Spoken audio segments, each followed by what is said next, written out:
seen a rash that looks like this before? This is actually one of my patients, and his mother allowed me to talk about him. I'm going to change some of the details to help raise awareness about this particular condition.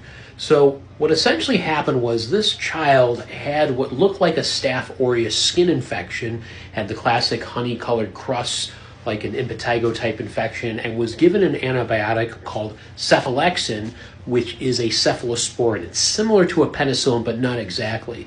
And then almost 2 weeks later, while they were vacationing in Norway, he starts developing this very itchy rash that you can see here. Here's another close-up of the rash. It was raised, itchy. There was a little bit of central clearing at certain times that looked like a target. And he also was complaining of some joint pain, fatigue, and had pretty high fevers as well.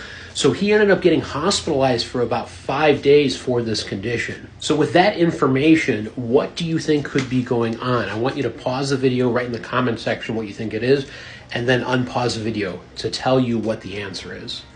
So the most likely diagnosis in this case is something called erythema multiforme, or EM. It's a type of an allergic reaction that usually actually happens when you get infected with the herpes simplex virus, but it also can be caused by medications like different types of penicillins as well.